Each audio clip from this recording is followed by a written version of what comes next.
Another big weekend. Saturday morning, 6 o'clock in the morning. But before we even started the ride, the rain clouds started to hover and delayed everyone's ride from 6 a.m., moved to 6:30, moved to 7 So a.m. this is what we look like when we're evacuating. So because it's these are the buck weight. Because okay, one, two, three.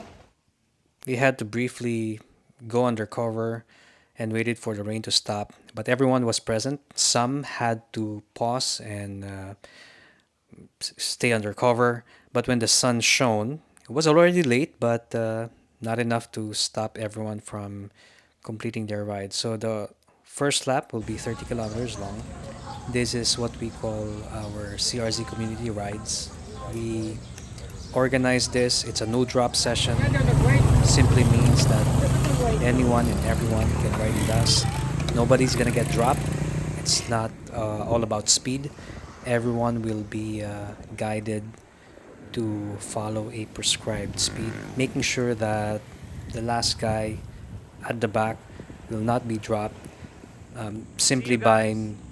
nursing everyone to stay at a prescribed baseline, speed, follow the traffic lights, follow a designated lineup. So if you want to join us, just let us know so that we can reserve a slot for you on the pace line. So this is not just random riding. Everyone will have to follow a very organized way of riding in a pace line. And I think for most of our newbies out there, experiencing this is a big morale booster because we've always seen it all too often. Groups of people riding randomly on the roads, occupying the whole road, sometimes being dangerous because of unnecessary weaving from left to right. This one, when you get to experience a community ride, it's easier to understand what everyone's trying to do because just like a dance number or a choreography, it's way, way easier to follow what everyone else is doing. So for the first 30 kilometers, we do a double pace line, no acceleration. The people that are designated to be the front leaders are responsible for the pace. They have to avoid surging, they have to avoid any unnecessary acceleration even when you approach corners. As soon as you turn right, you should not accelerate. You have to make sure that you wait for everyone because not everyone corners at the same speed. Once that happens, we have to be sure that everyone gets on their zone. It is understandable that sometimes you would hesitate to close a gap just because you're not used to close proximity. So we try to overcome this fear by making sure everyone is predictable, specifically the speed. When you don't surge and accelerate, the person behind you starts to become a little bit calmer, and next thing you know, people start having confidence among each other. People can now ride side by side in close proximity. Everyone's wheel will be closer to each other. So it just takes time. But we have to do this over and over again until the whole group sees the other person as someone that she or he can trust, that she's not just gonna swerve unnecessarily. And this is very important because this causes a lot of accidents when you don't trust the people around you. So this community rides is not just about mileage, it's not just about proving who's faster. It's also a chance for you to learn large group etiquette riding. For the more seasoned professional or the more seasoned cyclist, these may sound mundane, but for most of us who just started to get introduced into cycling, this is a big eye opener that cycling can be enjoyable. It's not just all about speed, it's not just all about checking your Strava at the end of the ride.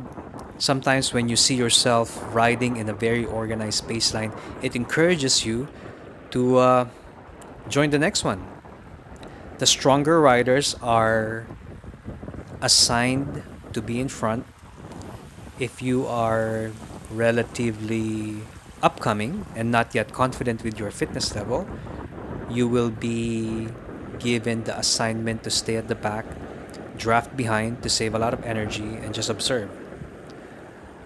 The last person in the group, in this case it would be me, I have to make sure that everyone is intact. If someone gets left behind, I have to encourage and push them to stay within the group.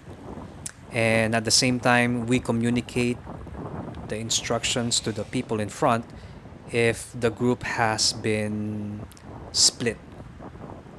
So the objective on the first lap is to ride all together. If you are stronger and you feel like the speed is a little bit too slow for you, the remedy is to use a heavier gear.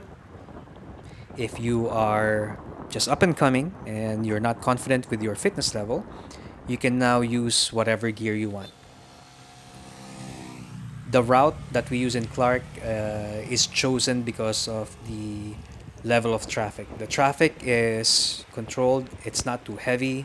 We have this open roads, and everyone respects the other road users, especially motorists. And the way to do this is you have to be predictable. If you are a driver coming from the back and you see this group being in a straight line, not weaving around, it gives you confidence that you can overtake them and you don't even have to honk the horn. So, one of the major lessons that you will learn in the CRZ community rides is how to be predictable, how not to panic if there's a car coming up behind you.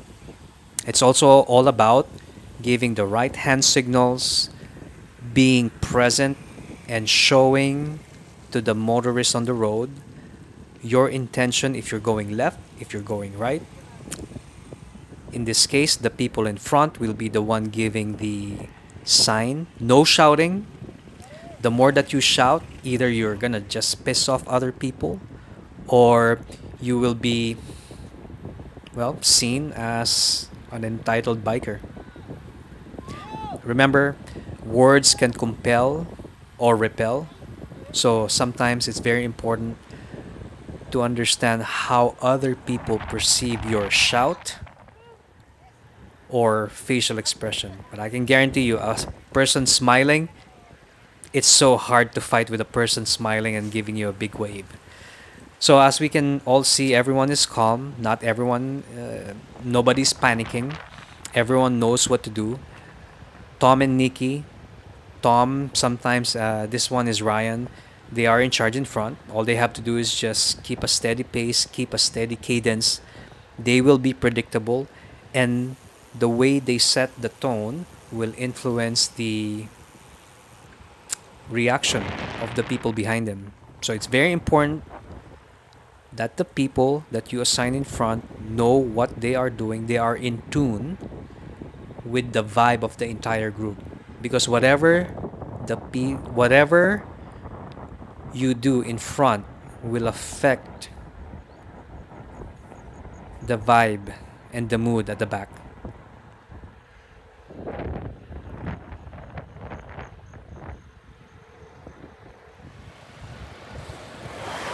Once we get to those two-lane highways, it's easier now to tell the entire group if you are going to do a double paceline or a single paceline. This transition from double paceline to single paceline is now easier because every single person on this group is now confident about the person in front of them and behind them. Everyone starts to have the same cadence. Everyone starts to lower their heart rate. Everyone's anxiety level becomes a lot lower. And this creates a beautiful dynamic in the entire group because you now can focus on what you feel. You can now focus on the distance of the wheel in front of you, and the overall result is a faster ride.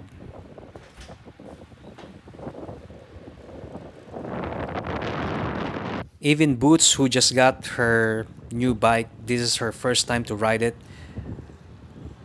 The vibe of the group influences the reaction of every single person on the peloton. Now, as you start gaining the confidence, and you will see the difference of the first kilometer versus the 30th kilometer, as everyone becomes more confident, you will see that the entire group starts getting tighter and tighter and tighter. Along the way, we were able to catch some groups of riders who were also doing the same loop that we were doing. And it's not bad to say good morning. Remember, your words can repel or compel. A simple wave, a simple good morning will really set up everyone's mood. So it applies to even the simplest way of passing other riders. Courtesy goes a long way. Respect goes a long way. And in cycling, we can always practice community building simply by how you talk to other people. Now, as everyone starts getting more confident as the kilometers go along, the speed will automatically change. Then we stop for second lap. So it's gonna be Carlo, Benji, you guys work together, and then me, and then Nikki, behind Nikki, Ryan. Last guy will be Tom, and then Mr. Kim, follow Tom. Okay? Once we get to Fontana, we'll work out a lead out strategy. Our job is to get there, you, as long as you can, okay? Nikki will take the role of Tommy. He will be the one leading us out. And then don't do anything, Ryan, okay? Because we don't want to destroy your seat post. But your job is to stay as long as you can, okay? Okay, let's go. Let's go.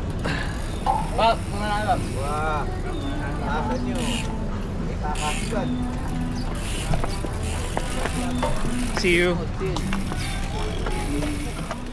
That briefing is very important because the second lap is what we designated as the play bike lap.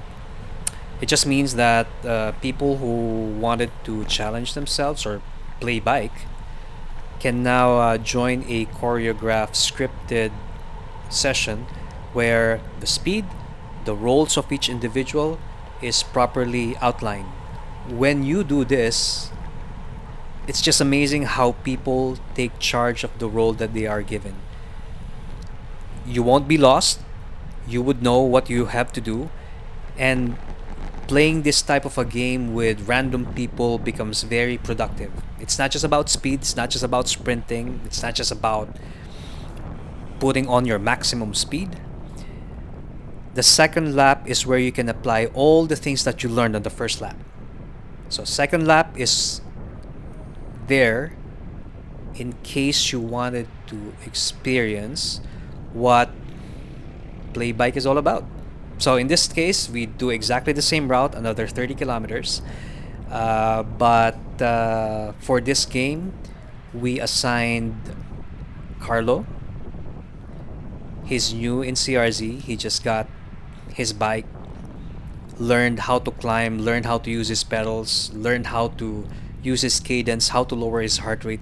So today's session is all about him practicing everything that he learned in the past many weeks. So just like what we mentioned in the briefing, his job is to set the time trial speed, the whole 25 kilometers, and bring us to the final 3 kilometers before the uphill sprint. He now has to work closely with Benji. We've never met Benji. This is the first time that we've met him. We saw him in the parking lot, but Carlos said Benji wanted to join the ride, and we are always excited to meet new faces. So Benji immediately gets a role. His job is to work with Carlo and set the tone in the front, and they're not doing bad. 40, 41 kilometers per hour, 42 kilometers per hour. For me, that's very respectable. So Benji, very strong young guy, working with Carlos. So this is all about working on teamwork.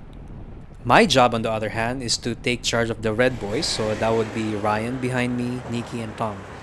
So the four of us will have to set up the final 3 kilometer sprint. But before that happens, Benji and Carlo will have to bring us to kilometer zero. That's basically when we start calling out everyone's name, making sure that everyone is dialed in, and we will start the lead out. The job of Ryan, on the other hand, and Nikki behind us is to just keep it steady. Make sure that everyone's rested. Our guest rider here, Mr. Kim, he just flew in from Jeju, from Korea. Again, we saw him in the parking lot, has watched some of the CRZ videos, and he was very excited to be part of the lead out train. And his role today was just to survive. And as we start passing other riders doing the same loop, you could see how Clark can be very conducive for cycling clubs, triathlon groups, because of the traffic level, which is close to nothing. So we're now approaching our 53 kilometer mark. At 32 kilometers per hour, this section of road is an 8 kilometer stretch that has a 2 to 3% gradient. So riding at 31 kilometers per hour at 2 to 3% gradient is very respectable. And the wattage will showcase that, hovering from 200 watts, 190 watts. It just stays there. Carlo has been doing such a great job. I mean, if you know his history, he started to discover his potential, because in CRZ it's all about that holistic solution. It's not just about bike fit, and this is what we try to showcase in our vlogs. Bike fit is just one part of it, but these community rides are the most important part of your learning experience, because this is where you can apply everything in the real world. And just like what we advocate, do not train for a race. Train every day because it's your lifestyle. Races become weekend activities. Once your mindset starts changing like this, you can have fun every single time you ride. Carlo, you have to work with him. You have to tell him if it's too fast. You don't just give up. You have to talk to your lead out guy.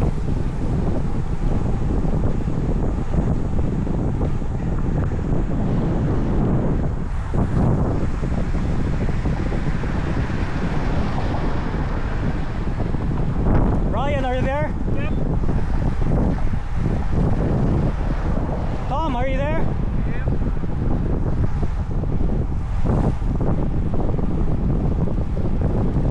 Tighten your shoes, huh? So just like today, we're just fun and games. It's not a race, but you can do this every weekend. Carlo, he just said he had a 2-hour sleep just because he was excited to wake up early in the morning. Carlo, get ready. When I tell you to go, you go. Sacrifice 10 seconds.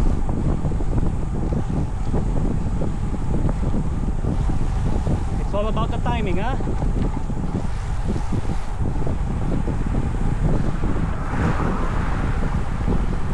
Sacrifice now. Sacrifice.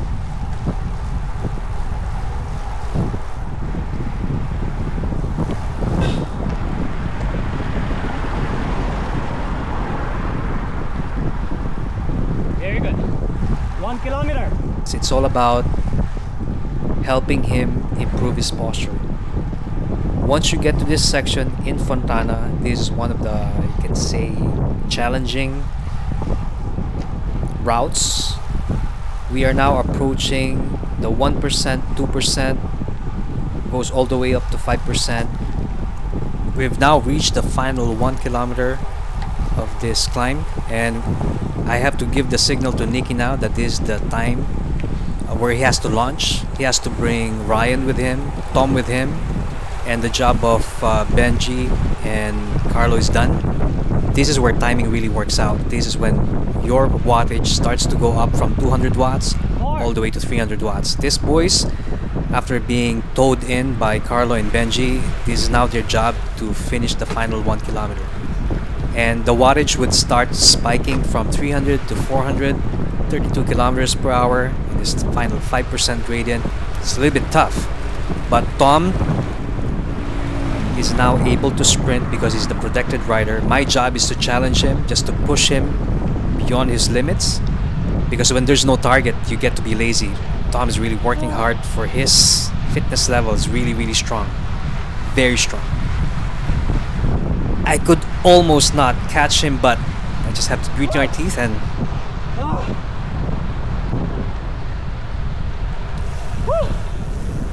that was done.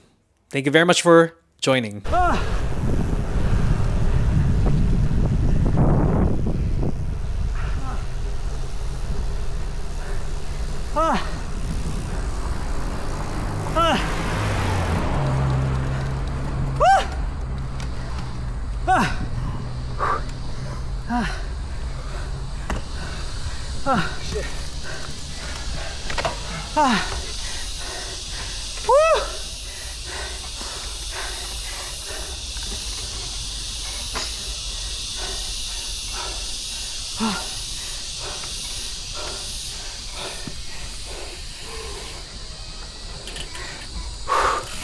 U-turn! Come on, let's go home!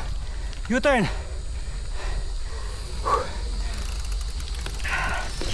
Good job! Good job!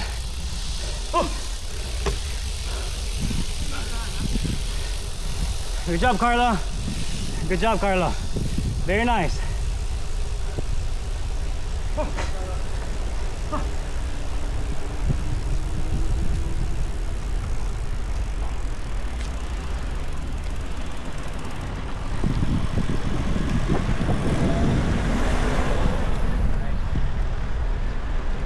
Very good, Ryan. Very nice, man. Very nice. Okay, let's go home. Dude, I thought you were gonna get it. That was a long sprint. Super. Whew. Wow. Good job, Ryan, huh? Galing. Okay, coffee. Mr. Kim. Benji. Benji! Yeah! Happy birthday to you. Happy birthday to you. Happy birthday, happy birthday, happy birthday to you.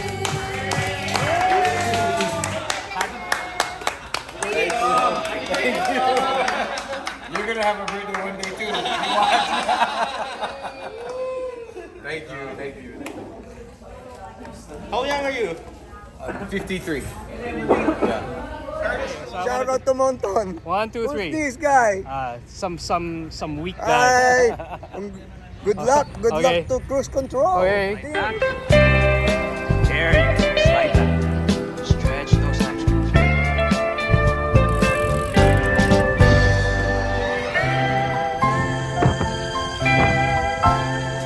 親にはぐれたひな鳥もいつかは優しい懐に帰る明日も